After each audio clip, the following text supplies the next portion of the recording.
A controversial point I want to mention is that this is incredibly bearish for Ethereum.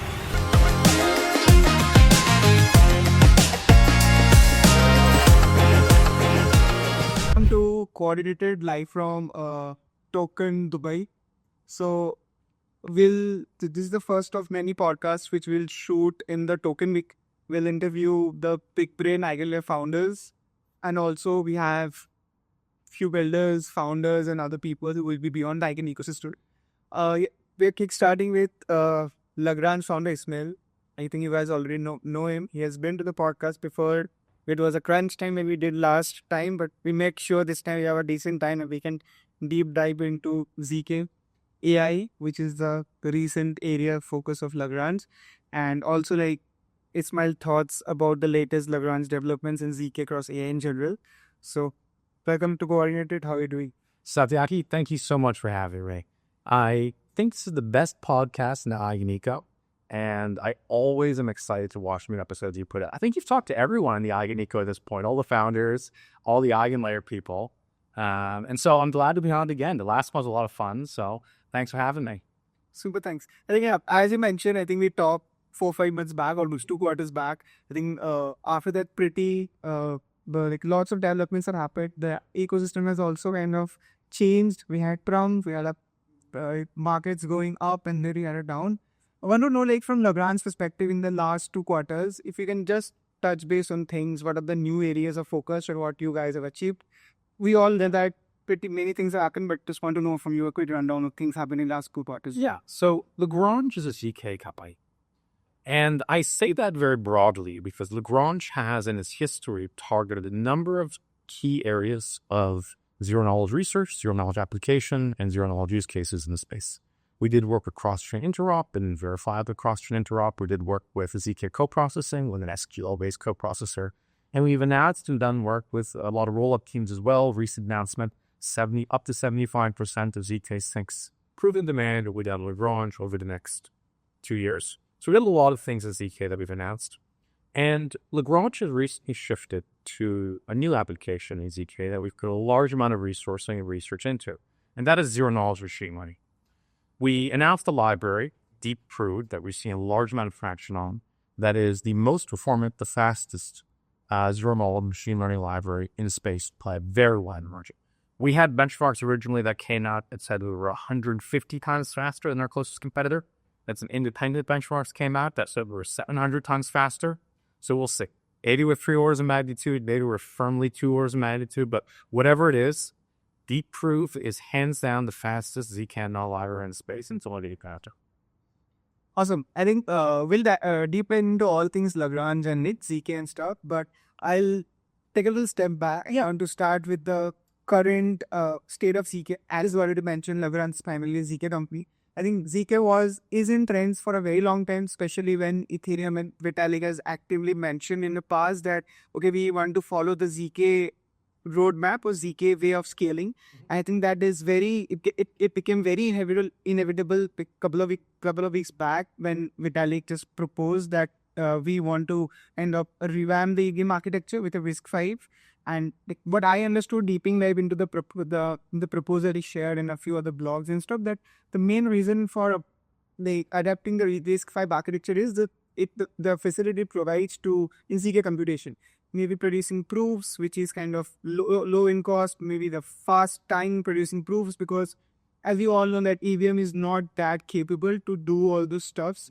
You being a pioneer in the ZK space, a ZK builder who has built in ZK for a very long time, just want to know in your general opinions, the first thing is the RISC-V architecture according to you is a good way to bypass all the bottlenecks which Ethereum is facing at this moment?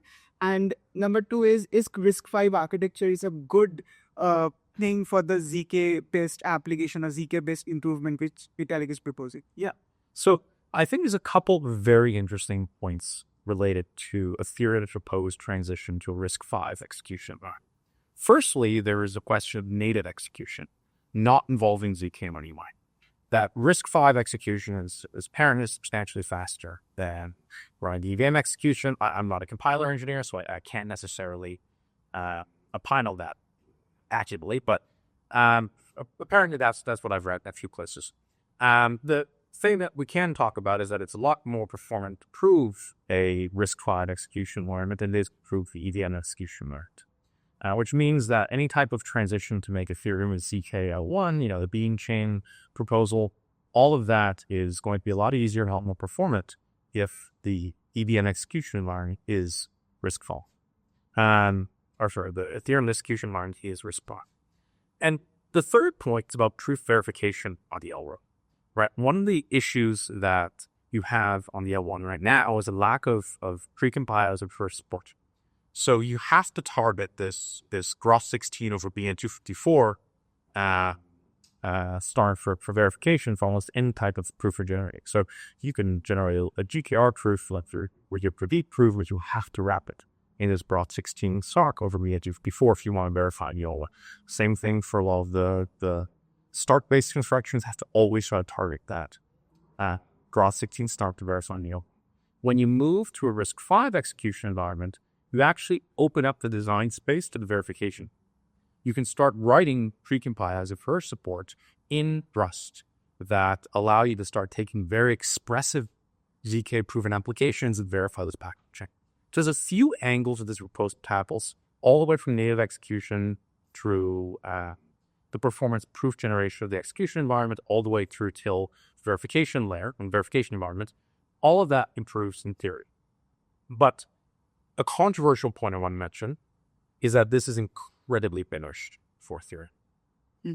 We could talk about that. I think that's the thing which we want to know, because I think I'm just mentioning it. I think Sassin's founder, she mentioned like how the research they have done in Sassit, and I think Vitalik also proposed specifically mentioning that how Sassin's research is kind of can be a gateway to the, as you mentioned, the adapting the RISC-V architecture. And I think what I read that the CTI focused on, and people were really kind of bullish or kind of semi-bearish, but I think it's very important to know what are the challenges and bottlenecks which Ethereum is going to face. So, much respect to Uma and the Rope4 team was the same. Much respect to Jeremy and with Zero and Ventali and Valida, Yi and Axiom, and all of the other 15 RISC-V, VN, the ZK founders. I mean, you arguably have more people building RISC-V zkVMs right now than you actually have people using RISC-V zkVMs.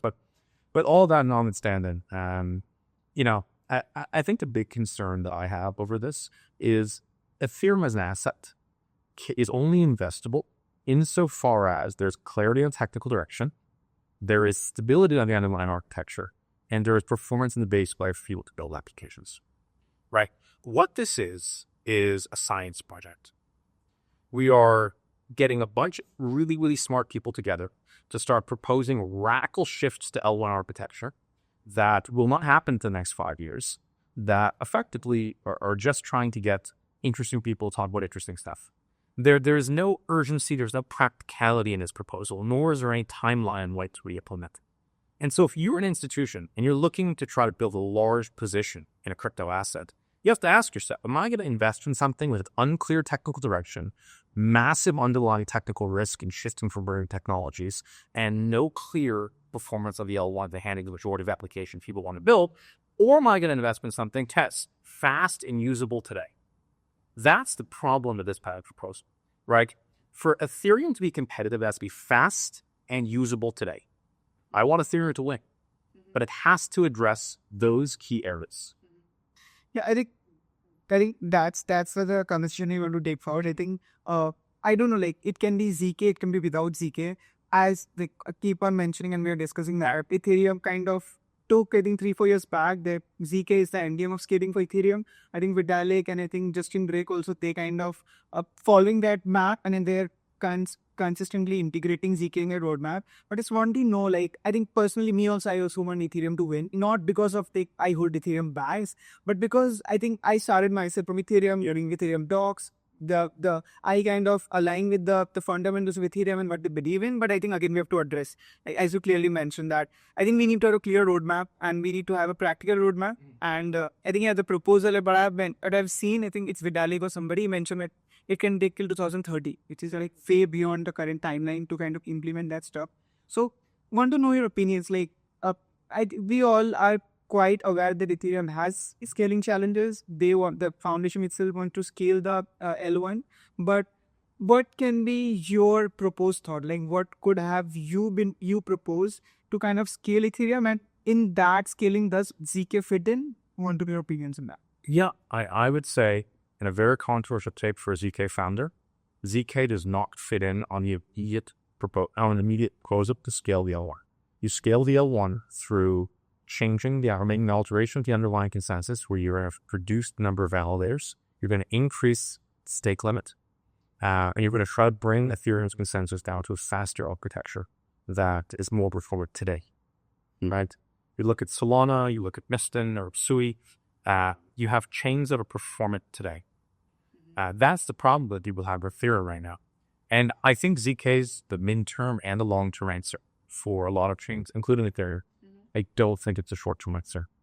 And you can't throw away short-term competitiveness for long-term ideologically correct direction.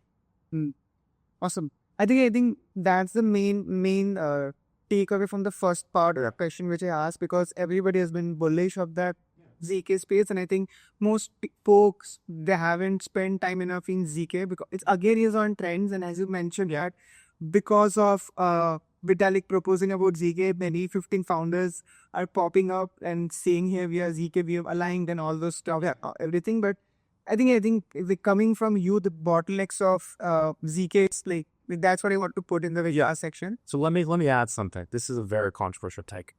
I started Lagrange 3.5-4 years ago at this point. When I started Lagrange, it was actually even before FTX went down. There was one use case that anyone would pay for ZK, and that was proving EVM block space as a peer work. Now we are 4 years later, and do you know how many use cases people are actually willing to pay for in ZK now? One. Proving EVM block space, ZK rollups, the execution environment going ZK. That is not how you build a successful industry. You have to have a diversity of applications that people want to use ZK for, and that commercial demand to pay for, verifiable, compute for. So this proposal on the Beam chain and the proposal of making EVM RISC-V, does it actually expand the ZK space meaningfully? There's a very few teams in crypto that are working to do that. To start with, Opacity is doing a great job of ZK TLS, net new use cases using ZK. And secondly, zkML, the work that Lagrange is doing. A big reason why we accelerated our work on zkML is because the market for ZK is not large enough without the net new applications. Now, I have foundation model companies that Lagrange is working with. There are large multinational APAC conglomerates and all rollers to use verifiability in ZK within issue one. And that is what we believe is required for ZK to reach really truly a worldwide scale. It's not just more EVM block space proofs. I think I'll come on to that. That's the second phase, which we want to discuss AI and ZK. Yeah. But can you just simplify this one thing that, okay, what do you mean by the ZK block space verification? If you can simplify, like, for the like ELE5 explanation with it. Yeah. A blockchain replicates the execution of a block across a validator set who signs it. When you are talking about proving it, you just have someone generate a proof of the execution of the block. So as ZK rollup, every block is proven, right? You take the transaction, you prove the execution of that transaction and how that changes the state of the chain. For the work of the Beam chain, you just generate a proof of the execution of the L1 block, and then you network around that block instead of re-executing. So that's effectively all that anyone's paying for with ZK right now. So if I understand correctly, it will be like, we have L1, which is slow, clunky, and whatever. We have a separate execution environment, can be off-chain or can be with a small set of validators. And the thing that, okay, we are kind of verifying it at very fast or at scale with low cost or at high speed. Are we verifying something in there? I might not be following fully. Is this a proposal or? Okay, I'm asking like what you just said. I'm kind of absorbing myself in a very non-technical way. No, so I mean a rollup. Think of a rollup, right? It has a bunch of transactions, has a state at block B. It executes those transactions, and it has a block B+1 from update state. Right, the same way every blockchain works, right? Transactions, state, next block, starting state, transactions, execute next block, right? That's how blockchain works. The key is how you assert that the transactions were correctly executed to result in some final stake. In a proof of stake chain that comes to a consensus or people vote. In an optimistic rollup, you assert a proposed state and people have the ability to challenge. On a ZK rollup, you assert a proof of the execution. That's the concept I mean over proof of execution of a blockchain. But in all of these cases, for both ZK rollups and the Bean chain proposal for Ethereum, which is just using ZK no HL1, you're just proving an EVM block with ZK. You're just nothing. Cool. I think going to the next part of conversation will be the AI ZK. Yeah. I think like AI has been pretty much in trends for like 2-3 quarters. And one thing which I am observing are pretty many people have said that, I think Shira has it's some other main people have mentioned that it's mostly AI doesn't need crypto. AI, like if we just pick up symbol like Web2 AI, serving ChatGPTs, Claudes, and the LLM models, they don't need crypto. And like most people, like including you, are seeing is the crypto is AI. Like there are many projects which is just crypto project or like any kind of computational deep in. Everybody just want to name themselves as we are AI aligned or whatever stuff. I think that's mainly for like being narratives, being in trends, which I feel is important. But even when you kind of bypass that and look beyond, it's like just raising some money and we are like AI aligned and stuff. So I think specifying that to ZK, I think again, like you being somebody who has spent a good amount of time in ZK, and obviously AI is a very crucial Lagrange roadmap also, which we'll discuss a little bit later. But do you think like how AI can benefit from ZK? What are the direct use? So that I agree that by and large, AI does not need crypto, but AI needs ZK because ZK is not the crypto specific toy, right? ZK is not a crypto specific toy. ZK is a fundamental technology that's researched in academia and traditional sectors, right? ZK is used by DARPA, right? So DARPA doesn't need crypto either. DARPA needs ZK, right? I mean, there's a lot of these instances where we can look at, major banks that are using ZK as part of credential issuance, right? They don't need public crypto, right? They don't need to have a chain where they stake XYZ token to do ChatGPT inference. A lot of that stuff is just designed to pump a token and dump that token. ZK is a fundamental technology. There's a bunch of applications of where ZK can be used, where Lagrange is using ZK outside of crypto, in AI, in the traditional AI areas. A very simple one is privacy-preserving inference, right? As well as verifiable privacy-preserving inference. If you are a US company and you want to use a model at DeepSeek, you want to ensure that there's no backdoors or misaligned manner with which that is hosted, right? If you are using the result of an inference in a critical system, think drones, think defense capabilities, think self-driving cars, you need to ensure that the result of that inference is correct.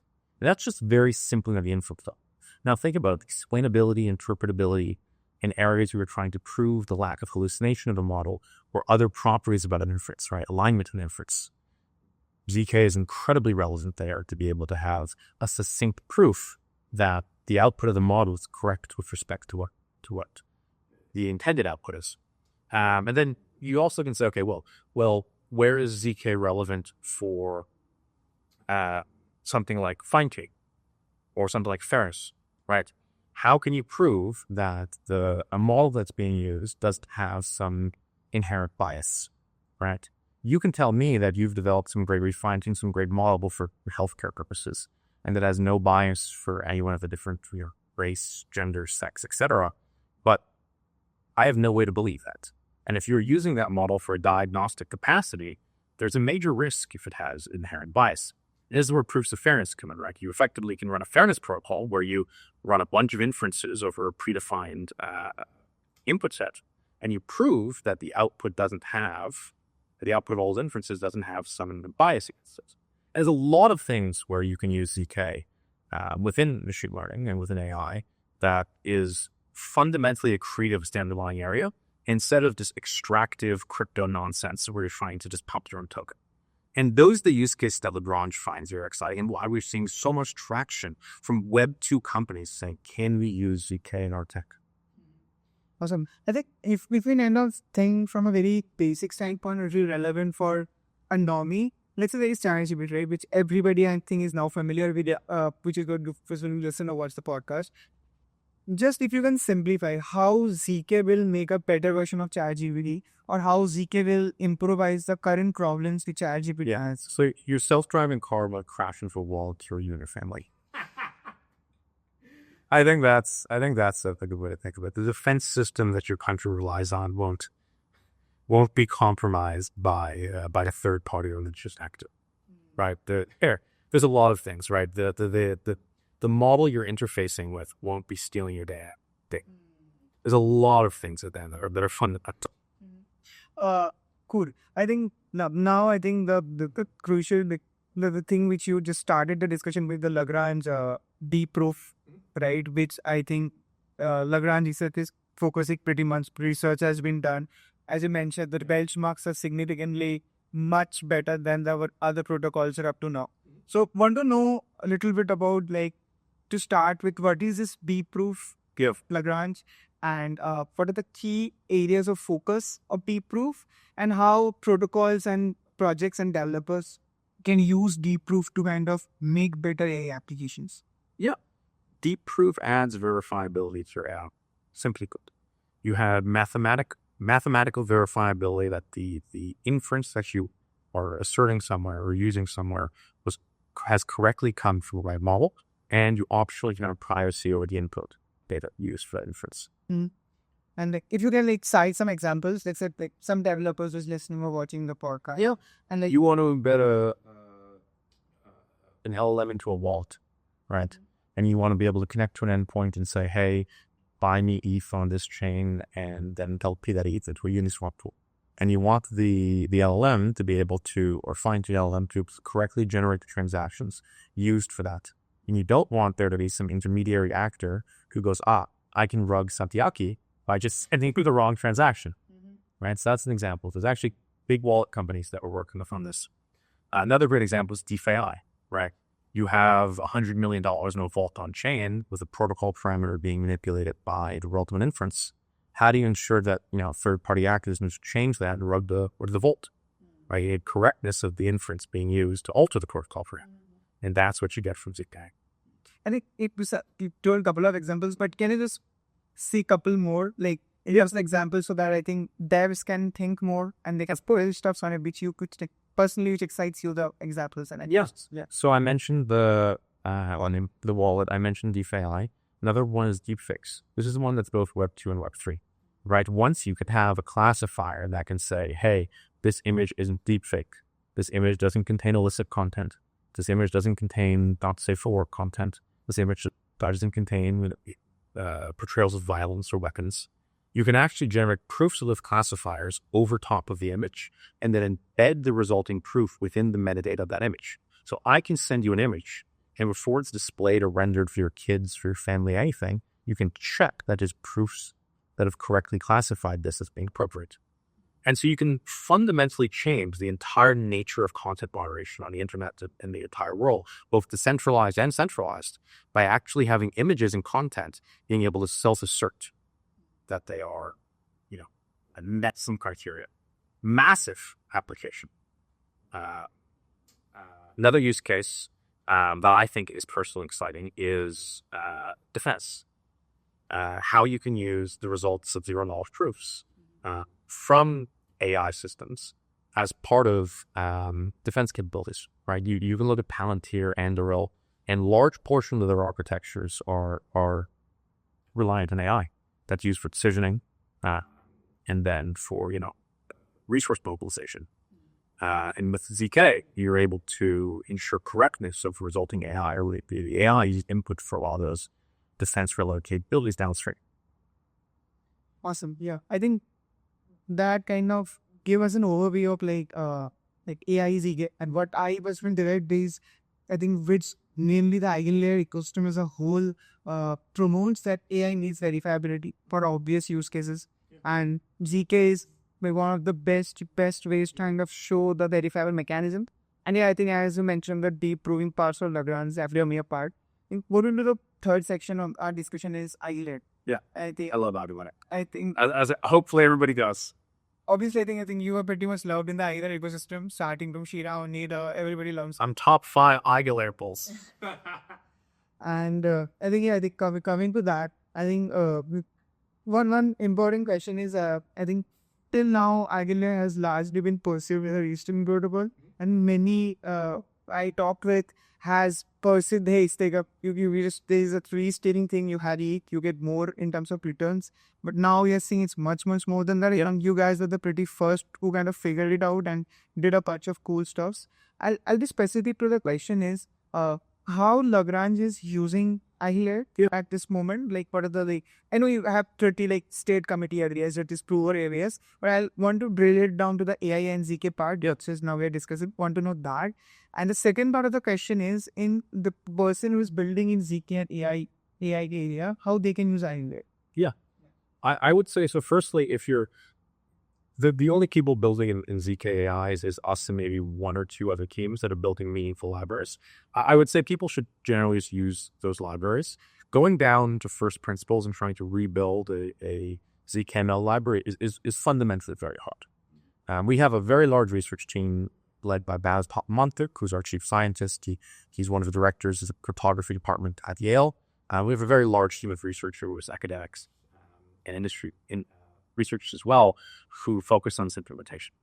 So dpRoof is the product of, say, like 8 or 9 people with PhDs in computer science and biometrography, and it's just only growing. So I would say if you want to use zkML, please, I would recommend you evaluate dpRoof, you evaluate other options, and I think you'll find that dpRoof the best. But now, related to EigenLayer, how I would recommend and how we use EigenLayer is really as a staking protocol to support our proving. So when you think of a marketplace for proving, like what we build, you have two sides. You have people who supply compute, and then you have people who request compute for generating a proof. And what we do is we require there is an economic stake for somebody to say that they'll generate a proof. So is in a double auction, and someone comes in and says, I want to generate a proof.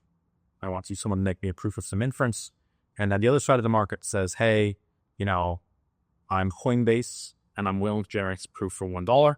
The auction mechanism matches these two people together. And then you are now reliant on Coinbase generating some proof for you in some period of time. And Coinbase, has to be able to assert some guarantee that they'll in fact generate it for you in a timeline they've specified. And that's where the stake comes in. They have a very large stake that they've put online to assert that they'll in fact generate that proof fee. And that is what we designed there for. I think moving to the last sector, part of our discussion, I think as we already started your discussion with what Lagrange has done in the past 2 quarters, I think heavy focused has already gone in with zkML and AI stuff, specifically highlighting the dpRoof stuff. And there is already the poor network areas. There is the state committee areas, which together combines the billions of dollars in stake. There are so many restakers. There are like 100 bus operators, starting from P2P, all nodes and the Luga nodes, whoever also is kind of running Lagrange operator sets. And based on discussions, we know that Lagrange is kind of ready for devs to use and to do verifiable compute and do use various ZK use cases in their applications. I think we had 2 quarters to go yet in this year, but what are the immediate focus of Lagrange and you to get that? Yeah. So I can't overstate the amount of excitement that we've been seeing in market for dpRoof and for zkML. I think a lot of developers haven't even realized, or didn't realize before dpRoof, how performant the ZK machine learning could be. We're already about 1,000 times faster than anything else, and we're adding additional GPU support soon, so add another 10x plus at that. I mean, it is setting a new benchmark for what's possible with ZK in the AI space. And so we've already announced partnerships with about 25 companies in AI X crypto that are using dpRoof over the last couple months. I mean, all the way from Gaia, Mira, Ungate, a bunch of great folks, we Eigen ecosystem as well. And we're only accelerating from there.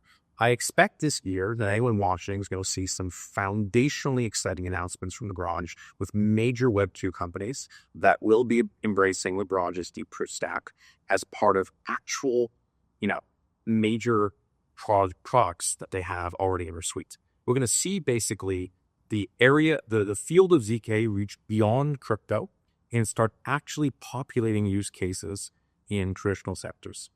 And that's amazing. There's very few technologies that have ever been developed in crypto or use cases in crypto that we see permeate outside of crypto. Usually you launch something in crypto, we sell it to crypto, it's like this little microcosm circulating money. But very seldom do we see companies that can actually do something meaningful with a crypto product outside of crypto. And that's what we're seeing with ZK, specifically with deep proof. And so this year, I expect we'll see a lot of that. It's going to be very, very exciting. Awesome. I think you mentioning ZK or Lagrange getting adopted by Web2 companies, that is the unlock we need. So to move as an ecosystem, because as you say that it is the same people who are selling, same people who are buying in variant of speculative ecosystem. I think onboarding Web2 to the by Lagrange is not a win for Lagrange alone, but it will contribute to the entire ecosystem, be it Eigen or to the crypto ecosystem as a whole. So kudos to you that. We'll look forward to all the announcements and all the updates Lagrange is doing. I think always pleasure to talk with you, the kind of insights you bring in, kind of the eased up atmosphere, the kind of vibe you have. And yeah, I think super thanks for doing. We'll do more sessions with it. Okay, so thank you so much, Satyaki. I'm looking forward to sharing more this year. I always appreciate you featuring us in the coordinated newsletters and tweets, and hopefully we'll record another one later this year.